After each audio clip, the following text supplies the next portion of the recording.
So today we're looking at the Circassian Genocide, how Russia took over the Caucasus by kings and generals. Without any further ado, let's get to it, shall we?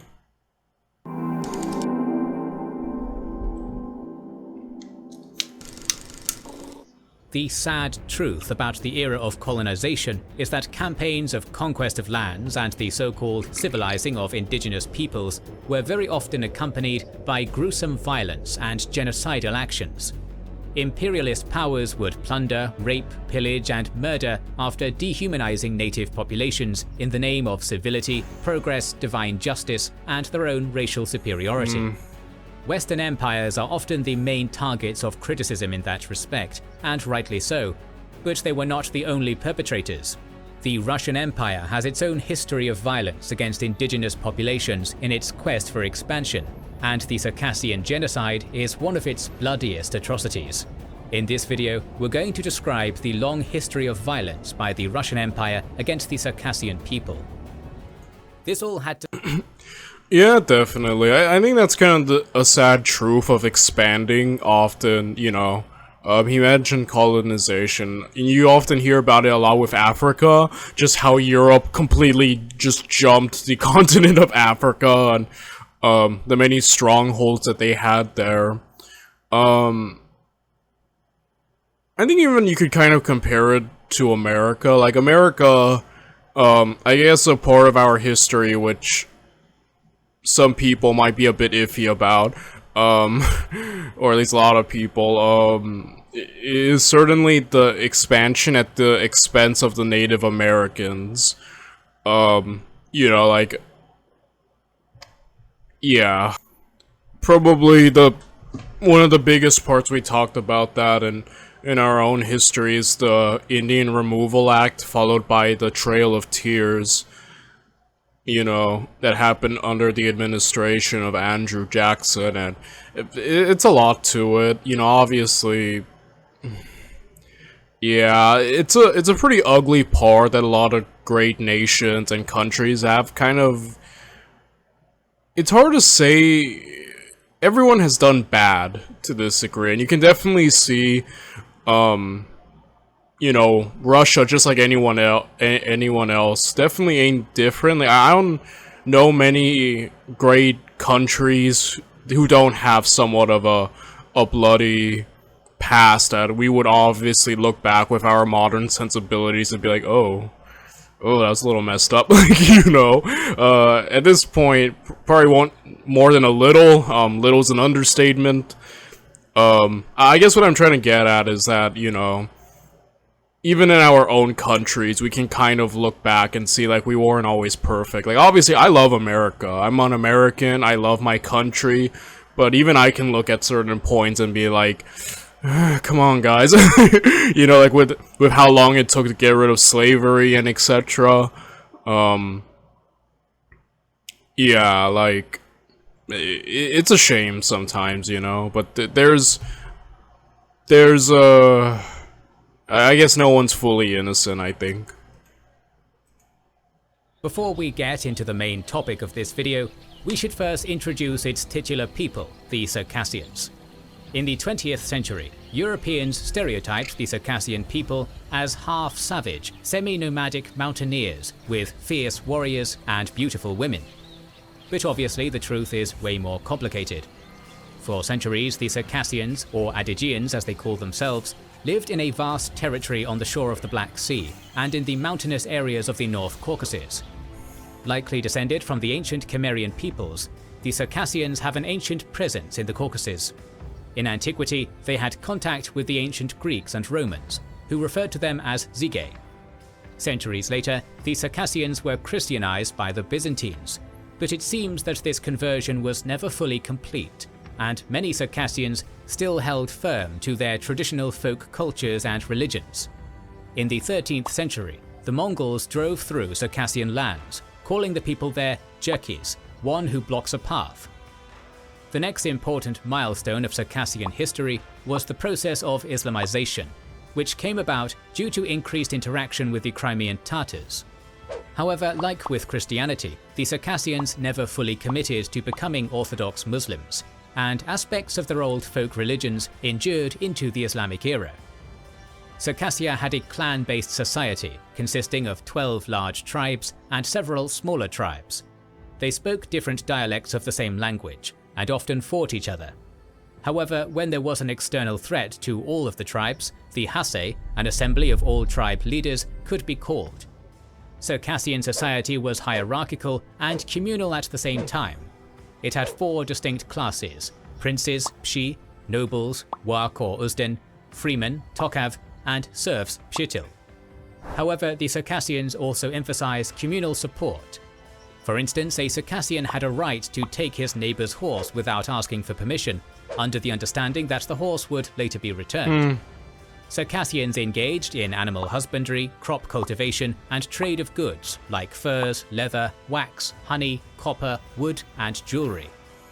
In the early modern period, the Crimean Tatars and the Ottoman Empire were the most usual trading partners of the Circassians. Throughout history, Circassian men were known as fierce warriors, and Circassian women as beautiful maidens, and both made for prized slaves. Circassian slave warriors were known to rise high in the ranks of the various states they served, while numerous Circassian women became the prized wives of various Ottoman sultans and Safavid shahs. During the 16th century expansion of Tsar Ivan the Terrible, the Circassians came into contact with Russia for the first time, and in 1556 the Circassians assisted the Russian attack on the territory of the Crimean Tatars. Evidently, the Circassians at the time were a formidable force, since in 1561 Ivan the Terrible decided to marry the daughter of the most powerful Circassian pshi from Kabadia. Hundreds of years later, in the 18th century, Russian incursions into the Caucasus became more regular and systematic. The 1774 Treaty of Kuchuk-Kinaka was an important turning point for the Russian aspirations over the Circassian lands, as the Ottoman Empire, which previously laid claim over Circassia, had to give up its claims of sovereignty over Kabada, putting the Circassians squarely in the orbit of an increasingly aggressive Russian Empire. In 1802, one General Pavel Tsitsianov was appointed the Russian military commander of the Caucasus. Tsitsianov was known for his hateful attitude towards the peoples of the Caucasus, referring to the Circassians as untrustworthy swine. Tsitsianov was sure that the only way to make the North Caucasus and Circassia part of the Russian Empire was conquest and assimilation. In this period, the Cossacks were basically given free rein to massacre Circassians, destroy Circassian owl villages, and steal livestock. In 1804, an epidemic of malaria or typhus hit the North Caucasus, and Kabadian Circassians suffered the worst from it. The Russian response was to establish a quarantine line, which prevented the Kabadian herds from grazing in their usual salt fields, causing widespread starvation. This prompted several Kabadian pshis to send a petition to the Emperor Alexander I, complaining that their people have fled into the forests like hungry wild. Wow, okay, I'm taking this all in, because I'm gonna be frank, guys, I don't know, I don't think I've ever heard about this group of people, the Circassians. I'm thinking of all the years I've done, all the years of school in the past. Yeah, I've never heard of these people. And we never really explored this territory, this area. I mean, we have touched the Ottoman Empire, but not this area, which, the Caucasus. We've never really explored here, actually, like, this area where the Ottomans meet the Russians, right? Usually, like, in past videos when we cover the area of Anatolia, around this area, there's always kind of, like, some independent forces, kingdoms that I've never heard of. So, it's kind of interesting to see just how Russia just takes that, you know, it makes it a part of its own. And yeah, these guys basically sat here sandwiched between, you know, I mean, they've been here for a while, obviously, but, like, later on, sandwiched between the Ottomans and the Russians, as the Russians grow. And man, are they getting screwed over by life. Yeah, that sucks. Obviously, I think when we look back nowadays, we can look back on some of the imperialist, expansionist, ambitions of our own countries, and kind of like look back and be like, man, we were kind of messed up in many ways. Like I said, I love America, but I'll be the first to admit America ain't perfect. And you know, some of its dealings, like, you know, with Japan and Hawaii and the Native Americans, it's kind of a sore point, you know, but it happened. Like, you know, things were different. And, you know, it's hard to condone, especially like nowadays, right? With our more 21st century, like, oh, that's kind of like messed up, I keep saying, but it happened, and it's a dark truth, I think, of history, but it is something that we should never fully ignore, you know? Wild beasts. These pleas fell on deaf ears, and Russian military leaders in the Caucasus, like General Bulgakov and General Besek, continued inflicting death and misery on the Circassians. In 1810, General Bulgakov went into the Kabardyan lowlands on the pretext of avenging Circassian raids on the Cossacks. Many villages were destroyed, thousands of Circassians were killed, and their livestock was seized and given to the Cossacks. The 1810 petition of the Kabardians to St. Petersburg shows the magnitude of destruction. 44,000 sheep, 6,000 head of cattle, nearly 10,000 homes, 1,000 farmsteads, and more than 100 mosques were destroyed during Bulgakov's campaign. Dang. Bulgakov was eventually reprimanded for these atrocities, but he was also the last Russian commander in the Caucasus to be punished for his actions. The appointment of Alexei Yermolov as the Caucasus commander caused another wave of hostilities. In May 1818, while fleeing from Russian soldiers, 5 Kabardians accused of banditry took refuge in the Orlov tram. Yermolov ordered tram residents to turn them over, which they refused due to the Circassian laws of hospitality. In response, Yermolov drove all the villagers out of tram, burned it, took the livestock, and as per usual gave it to the Cossacks. Kabardia had already been devastated by the aforementioned epidemic and Russian raids, but they were a warrior people nonetheless, and the Kabardians still organized raids on Cossack stanitsas in reprisal. By 1821, the situation had become so problematic for the Russians that Yermolov ordered another raid on the Kabardian lowland specifically. In December 1821 to January 1822, Yermolov's forces drove through Kabardia, capturing thousands of head of cattle and horses, and burned the ulls they encountered. Most of the lesser Kabardian Pshis were forced to give a pledge of allegiance in order to stop the massacre, and promise not to host any people wanted by the Russians. In the spring of 1822, Yermolov ordered the construction of the Baksan fortress and other defensive structures to solidify Russian control over Kabardia. As a result of the Russian actions, the population of Kabardia, which was 300,000 in 1790, was reduced to about 30,000 in the 1820s, while swaths of their ancestral homeland of Lesser Kabardia were resettled by Cossacks and Ossetians. Wow. Insane, man. That's brutal. Yeesh. But, yeah, you see the assimilation, right? As, like, just, you stamp them out, and then, yeah. You know, I'm kind of glad we're covering this, because like I said, I think there are times in history where we need to cover events like these, you know? It's like, like I said, it's a little sad to watch, you know? But this happened to a lot of people, like, throughout history, groups and stuff, just taken over. You know, it is hard to watch, but, again, like, a lot of history, it's not always going to be a pretty thing or a fun thing to learn about, but I think it is important, right? To witness it and to know this happened, you know? I don't know, I think it's an important thing to always remind ourselves that, you know, tragedies and stuff like this, genocides, whatnot, they happened, and, man, it is, I think what's more off-putting is just how close it happens to, the nearer we get to our history, I'm more off-put when something, like, you know, bad happens, like genocides or whatnot. Like, I think the most famous is, you know, World War II, obviously, where the Nazis, those insane, awful people, wanted just, you know, the Holocaust.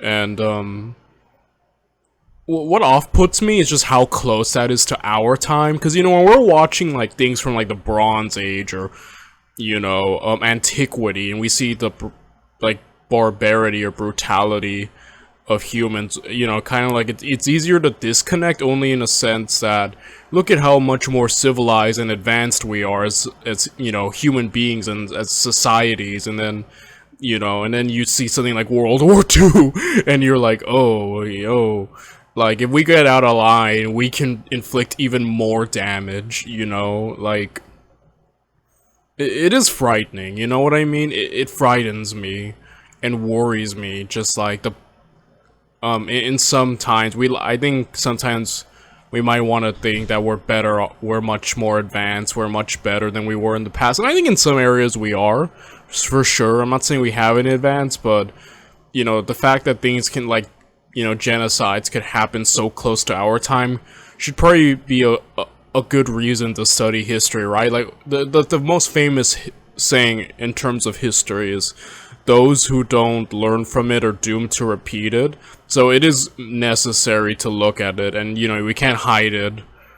But it is still, like, a little harsh. Like, I kind of do feel bad for these guys, but you know, unfortunately, you know, bigger nations and empires and kingdoms just taking over little guys, a pretty big part of history, actually. Yeah. Attempts of the Abzak and Kabadian forces to retake Lesser Kabadia failed, as by 1826, Russia had firm control over the area. Yermolov's genocidal actions led to the extermination and displacement of thousands of Circassians, removing any hope for peace between Russia and Circassia in the foreseeable future. It also served as a blueprint for future Russian offensives into Circassia. At the dawn of the Victorian era, tensions between Russia and Britain began to bubble, as the two empires' spheres of influence clashed in Central Asia and the Caucasus. As a result, Britain became active in Circassia in the 1830s, attempting to unite Circassians against Russian aggression. But I always love seeing Britain, because they, like, again, what's unique about the UK is that I'm pretty sure they had the largest empire in human history. Sure, not in terms of interconnected land, like, you know, like the Mongols per se, but, like, in terms of just their reach and influence and power, like, these guys were everywhere, you know, and you see them pop up, like, down with Crete, here in the Black Sea, India, China, they're just everywhere, and they pop up and are, like, getting involved, you know. I don't know, I kind of like that, I find it funny. before the British could get their foot in, Tsar Nicholas I of Russia started planning for the full takeover of the Circassian lands. In 1829, he ordered the suspension of any commerce with the Circassians. This once again reignited the conflict between the Russian Empire and the Circassians, which would be just as brutal as before. General Grigory Zas's horrifying actions in Circassia after his appointment as regional commander in 1833 were emblematic of this, known for brutality on par with medieval-era commanders and Nazi scientists. According to Nemzer's Memoirs of Decembrists, in 1837, when the pardoned Decembrist Nikolai Lora met with Zas in his office, he was struck with a horrible smell. Zas, laughing, ended our confusion by telling us that his people had no doubt placed under his bed a box with heads, and in fact he pulled out and showed us a huge chest with several heads that stared at us horribly with glassy eyes. "Why are they here?" I asked.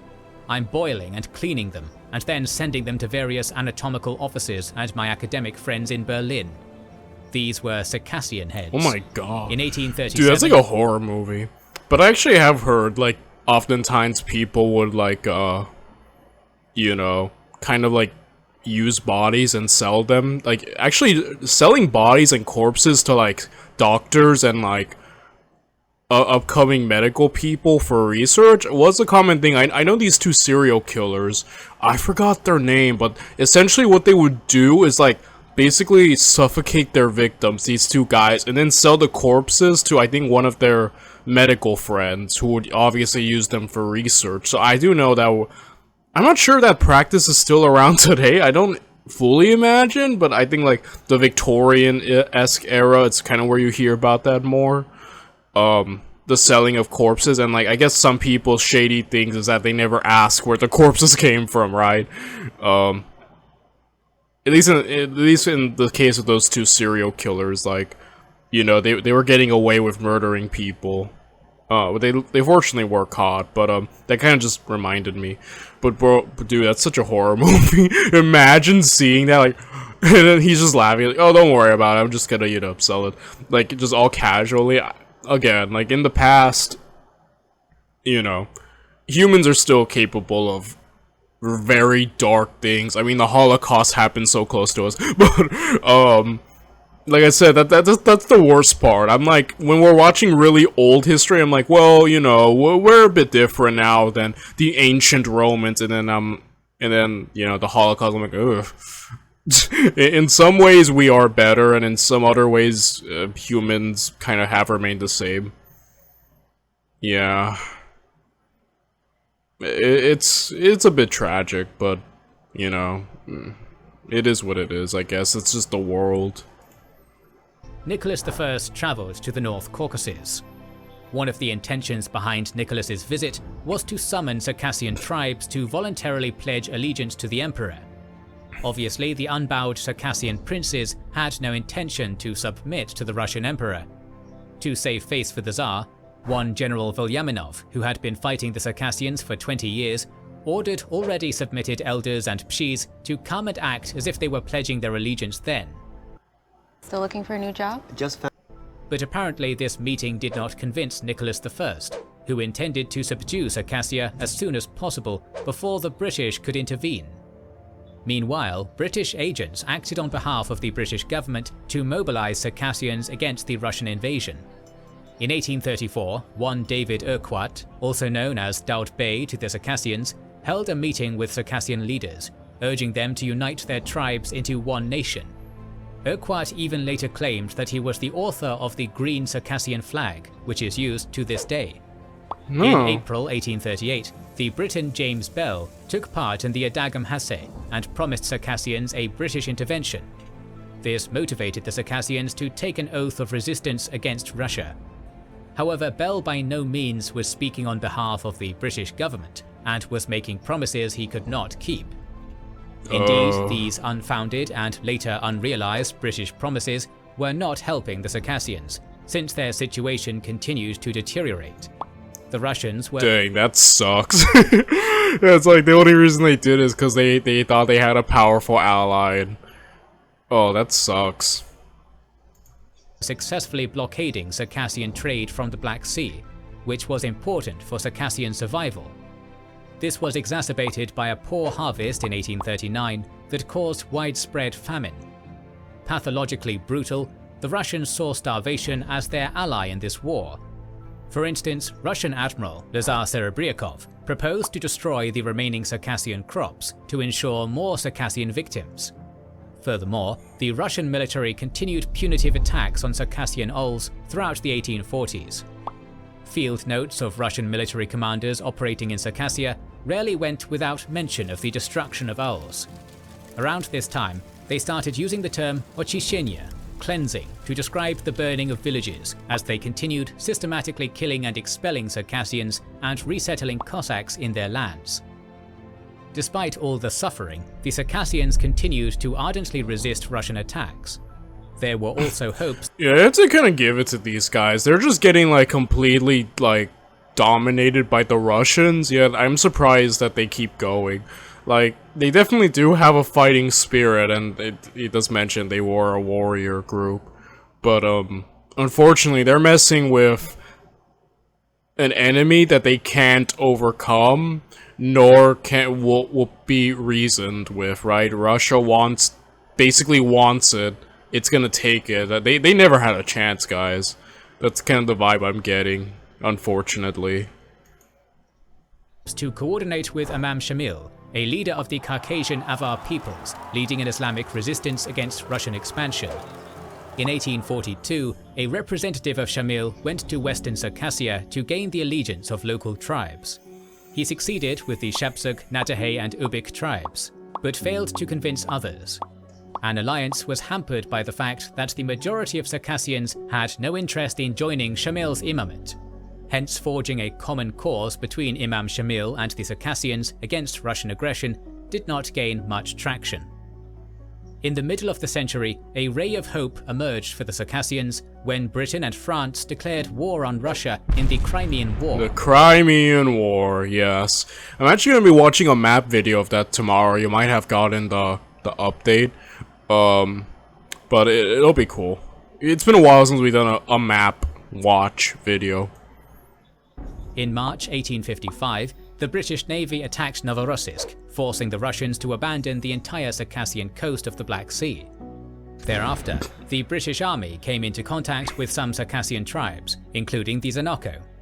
The British asked for permission to use the Zenoko fortress of Anapa, but the Zenoko refused, arguing it would be a violation of Circassian sovereignty. This was a bad decision, for it alienated a powerful potential ally. Yeah, that's the thing. The UK is pretty OP. Like they're really powerful in terms of just what they can do with just their navy and the damage they can cause. So again, probably that's kind of the thing I'm getting, that despite them for the most part being unified, at least in terms of like wanting to resist Russia, in other areas they're just too divided, right? They're tribes, and if they were one. And obviously I know that they couldn't be, that there's a lot of issues and history and tribal things, but if they could have, you know, been like more one-minded and whatnot, and more willing to play nice with allies like here and the British, probably might have, I'm not sure they would have won. Well, I mean, I don't know, with Britain on your side, that definitely would have changed a lot, I think, if, you know, the UK were your ally, but then again, either way, they probably could have lasted, I'd imagine, maybe longer, I don't know, but, again, like, alienating powerful allies, potential ones, is never good, especially when they're just getting stomped themselves. They can't resist the Russians alone, you know? The Zenoko's own attempts to launch offensives on the Russian army in late 1855 failed. Soon, the war was over, and Russia resumed its iron grip over Circassia. In 1859, Russia finally defeated Imam Shamil and was now ready to dedicate itself fully against Circassia in the Caucasus. By then, Russia had a 70,000-strong army amassed in the region. In 1860, General Nikolai Yevdokimov was appointed the new commander for what would be the final campaign against the Circassians. Yevdokimov's strategies included the construction of a dense network of Cossack stanitsas that could contain Circassian raids, allowing the Russian army to move into the mountains to destroy owls and capture livestock, forcing the Circassians to either die of starvation and war or surrender. Moreover, Yevdokimov proposed to his superiors to deport Circassians to the lowlands north of Kuban or to the Ottoman Empire. This permission was given, and Russia started another round of atrocities against the Circassians. Even tribes which were peaceful and had stable relations with the Russians were under threat. For instance, in 1861, Abzaks, who according to Venyukov had friendly relations with us and regularly brought hay, chickens, eggs and so on to sell us, were attacked by the Russians. Abzak elders parleyed with Yevdokimov, stating their acceptance of Russian suzerainty, but this was ignored by the Russian commander. Evidently, some of the Russian offensives did not have any militarily strategic purpose, but were about cleansing the land of Circassians. Dang. In the late 1850s and early 1860s, Russia tried to conceal its plan to deport Circassians to Turkey under the pretext that they were sending them on a pilgrimage to Mecca. In 1859, 2,500 were sent to Mecca, and upon their return, their passports were confiscated. They were given a choice to return to the Ottoman Empire or be resettled in the Russian interior. By April 1860, the number of Circassian deportees became so high that the Ottoman government demanded Russia restrict emigration. Although Russia hesitated for a couple of months, it eventually continued deporting Circassians. The deportations and continued killings drove the Circassians to make one last attempt to face the enemy as a united front. On the 25th of June 1861, Circassian representatives gathered in Sochi to create a unified parliament and a government. There, Ottoman and British representatives again promised support and international recognition, but before anything could be done, General Kolyubakin's troops attacked and crushed the gathering Circassian resistance. In September 1861, Emperor Alexander II visited the Kuban region. There, a meeting with a Circassian delegation was organized. During the meeting, the Circassians stated their readiness to accept Russian sovereignty, but asked the Tsar to order the Russian army to stop building roads and fortifications, and relocate Cossack stanitsas from the Circassian herding routes. This angered Alexander II, who rejected these requests and gave the Circassians 1 month to decide whether they wanted to relocate to the lowlands or immigrate to Turkey. In October, Dude, completely brutal, man. Like, these poor guys, they're just getting, like I said, it seems like they never had a chance. But he did mention earlier that the flag is still being used, so like, I wonder how, if it's like,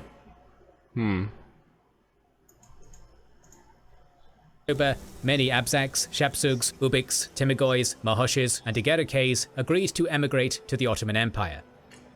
But still, an estimated 200,000 Circassians decided to stay, hoping that the difficult mountainous terrain would save them from Russian attacks. In late 1861, the Russians assembled 90 army divisions and 100 cannons to finish the job, and General Yevdokimov ordered the indiscriminate use of cannons against Circassian owls. If Circassians fled their owls into forests, then cannons were shot at forests. At this point, the Russian brutality reached a level prompting the remaining Circassians to take oaths to die to the last man and let the Russians pass their corpses to their native owls. A Russian officer named Drozdov was shocked by Circassian resistance. In his memoir, I'm shocked too. Like, the fact that they just did that, right? It rather as well. They know they have no chance, so they're willing to just straight up die now. Like, the fact that, again, like, it's hard not to root for an underdog, especially for me, you know? And I know they have, like, no chance, but a part of me is kind of like, oh man, like, let them keep existing, you know? I feel sad, like, it's just them getting completely demolished, you know? as he described battles where Circassians were literally throwing themselves on our bayonets where they died. Despite this valiant resistance, by 1863 the Circassian will to fight was waning, and the Russians promised to spare those who would be willingly deported to the Ottoman Empire. By early 1863,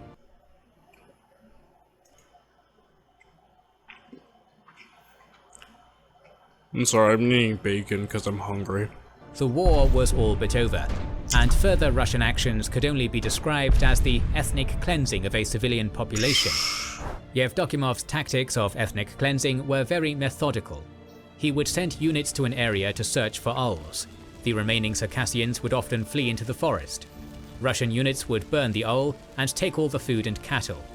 Then they would search the area 2 to 3 more times to make sure that there were no remaining Circassians.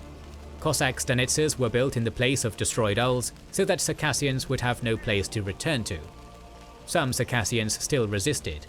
In October, November and December 1863, Ubiks, Shapsugs and Jigets fought with the Russians until they were out of supplies. Surviving Circassians, many on the verge of starvation, were being driven towards the Black Sea coast to be transported to Turkey. Even after this, some Circassians refused to be deported and prepared for yet another last stand. In 1864, the tribes of Psku, Aksipso, Ibko, Dang. 20 men and women consisting of local villagers and militia. Wow. Again, I'm still amazed that they want to fight still. I'm like, you've lost, like, but man, they're not going down without a fight. I kind of respect that, you know? and Jigit gathered in the valley of Ibko, with men and women alike taking up arms. In May of that year, they clashed brutally with the Russians. However, the Circassians had no answer to the cannon fire and were all massacred. Oh. May 21st is still mourned by the Circassians as the day of Circassian, the Circassian Genocide. Many more Circassians died on the way to the Black Sea shore from starvation, exhaustion, and disease.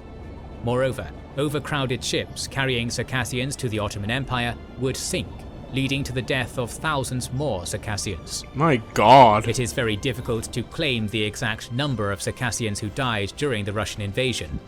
There are estimates varying from 800,000 to 1.5 million people.